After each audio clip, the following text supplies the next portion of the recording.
Magandang umaga ngayon. Ngayon ay araw ng linggo. At sana po lahat tayo pagpalain ng Panginoon Diyos. At ang mga batang iniimbitahan na may pakain ng Guardians Community. Dito po sa Cover Court, Ibabang Iam, Landing, Lucena City. Punta na po kayo mga bata. May breakfast po binibigay sa inyo.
Good morning, mga kamador. Good morning. Good morning po.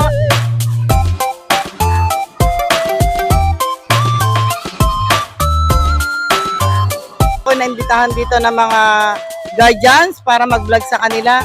At maraming salamat sa manonood ng aking vlog ngayong araw na ito na April 19. 2026. Sana ipaglawigin ninyo, like and share lamang po. At magandang umaga sa inyong lahat. Salamat po.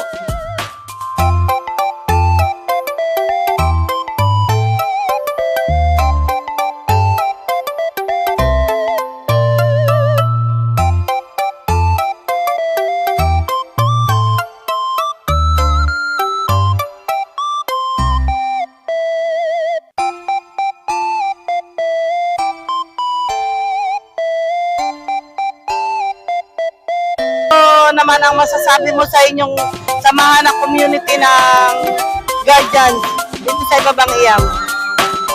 So far ay maganda naman at we are doing well, gumagawa ng makabuluhang aktibidad para makatulong sa ating barangay, sa ating local agency unit upang sa ganon ay maipagpatuloy namin ang aming prinsipyo at adikain na tuwag ng gobyerno at ng lipunan. At gusto ko nga pala samantalahin ang pagkakataon na ito sa lahat po na gustong sumapi o sumama sa amin. Kami po ay magkakaroon ng acceptance nitong Abril 26, linggo, nagaganapin po sa Ransuan Resort. At nais ko pong samantalahin na rin na ang sino man po ay makipag-ugnayan po lamang sa lahat ng mga miyembro opisyal ng IWGBII Apati Tribes dito po sa Lucena City. Upang sa ganon ay makasama namin kayo at makasama pa namin sa mahabang panahon dahil ang Guardians po ay almost 48 long years na po ito. Talagang maselang na maging bahagi ng Guardians kasi po talagang ito po ay sinasabi nga namin sa gradong samahan na masasabi namin na talaga namang kasi po dito ay talagang may sinumpaan po kami at uulitin ko po, kami po mga kapatiran ay hindi po kami tawag dito nagpapabayad or nagpapagamit sa politiko, no? Dahil kami ay samahan na kung saan ay gusto lang namin makatulong sa sambayan ng Pilipino sa abot ng aming makakaya. Okay, sandali po. Ay napakagaling po ng inyong mensahe sa inyong mga asosasyon na guardian. At maraming salamat po at sana po ay paglawig pa ninyo na maraming nakakakilala sa inyo at nang kayo ay magtagumpay sa mga mission ninyo at makatulong sa mga kabataan. Maraming salamat po. Marami rin po salamat at God bless us. Thank you po. Thank you sa Mami. Oh, ano, ikaw ang leader dito sa looban natin. Anong masasabi mo sa inyong mga ginagampanan ngayon sa mga kabataan na mga nangangailangan ng tulong ninyo at nagbibigay ng kaligayahan sa mga kabataan? Ito lang pong masasabi ko sa aming grupo. Kung kami po sana, lalo kung hindi kami gawin sa budget, magagawa po namin lahat ng para sa ikakatayan ng mga kabataan. At saka gusto ko rin po mangyari sa amin yung makilala rin kami dito sa aming lugar at So ngayon, kaya ako nag-interview sa inyo ay para malaman ng ating buong mamamayan na gustong umano sa inyong samahan at makatulong. Sana po ay tulungan ninyo silang lahat at sila para po sa mga kabataan din na hindi maligaw ng landas. Yan po at maraming salamat. Maraming salamat, Mami Soli, sa pagdating dito sa aming munting feeding para sa mga kabataan dito sa Landing. At salamat din sa inyong tulong at sa mga sponsor namin sa kapitanan ng Ibabang Iyam. Ako po si Founder Jim ng IWGBII Apache Tribes dito po sa Ibabang Iyam, Lucena City. Nagpapasalamat kami din sa aming mga sponsor. Samantalahin ko na itong pagkakataon to para magpasalamat sa aming kapitana at sa kanyang mga kagawad at sa staff at sa mga tumulong sa aming mga members, sa aming pong Supremo, sa aming ama UGMF Dakila at sa aming ina Water Lily Di Masalang at siya Mami Sol. Maraming salamat. At sa abot po na aming makakaya, ito po yung aming talagang ginagawa itong ganitong mga charity works, feeding, kung ano po yung makakaya ng aming kapatiran, sana po isuportahan nyo pa kami. At suportahan nyo po yung aming vlogger dito sa Ibabang Iyam, Mami Sol. Paki-follow, like, and share po. Maraming salamat sa iyo kapatid, ang aking mahal na mga kapitbahay. At sana naman ay paglawigin ninyo ng pong may kapal at humayo pa kayo at marami pa kayo mahikayat ng mga kabataan para mawala sa mga masasamang bisyo at magandang asal sa hanggang paglaki nila. Salamat din sa iyo. Salamat po, salamat.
umaga po sa inyo, mga kapatid. Ako nga pala si UJMF Takila, na tumatayong founding chairman ng IWGPII, local and international. Kung saan kami po ngayon ang nakakagawa ang grupo ng feeding program. Ito po sa barangay Iam, Overcourt. Ito nga po, maraming kabataan ngayon ang kasama namin upang may sakatukaran po ang gawain ito. At nagpapasalamat kami sa lahat ng mga nag-sponsor o tumulong upang may sakatukaran po ang project na ito. At sa lahat po ng mga miyembro namin, local and international, maraming salamat. Hindi ko na ako kayo maisa-isa kung reason na baka mamaya ay may makalimutan po ako na mabigas na pangalan ay magalit pa kayo sa akin at ako yung mabimot. Ano po? In behalf of all members and officers, local and international ng IWGPI, maraming salamat po sa inyo lahat. Nawa ay gabayan tayo ng ating buong lusa sa araw-araw ng ating pamumuhay. Magandang umaga po.